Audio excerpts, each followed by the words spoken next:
துன்பம்தான் உன்னை மிகப்பெரிய சாதனையாளனாக மாற்றும். ரொம்ப அற்புதமான ஒரு விஷயந்தான் இது.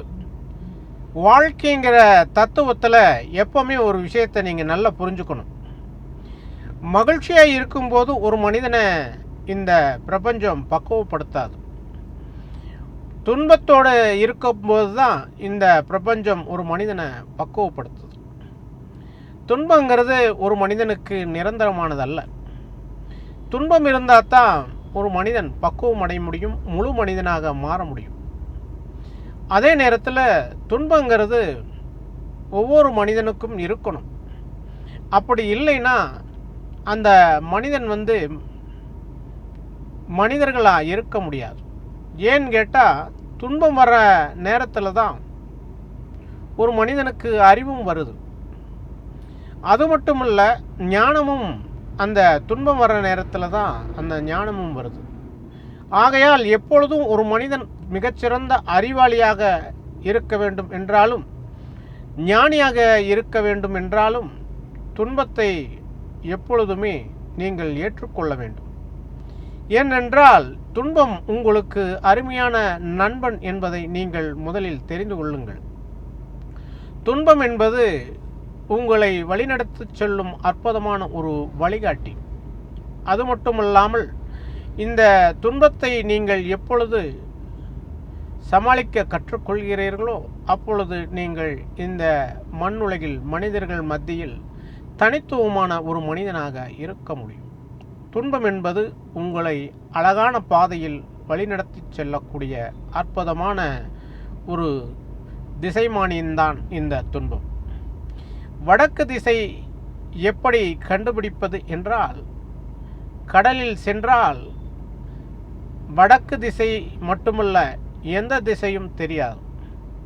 ஆனால் திசைமானியம் வைத்து கொண்டால் வடக்கு திசையை நோக்கி சுலபமாக செல்ல முடியும். அப்படிப்பட்ட சூழ்நிலைகளை உருவாக்கக்கூடியது தான் இந்த துன்பம்.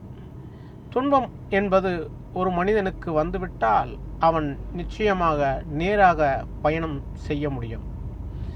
வாழ்க்கை என்ற தத்துவத்தை நீங்கள் எப்பொழுதும் தெரிந்து கொள்ளுங்கள். துன்பத்தில்தான் நீங்கள் அற்புதமான மனிதனாக மாற முடியும், தங்கம் போல் மிளிர முடியும் என்பதை நினைவில் வைத்துக் கொள்ளுங்கள்.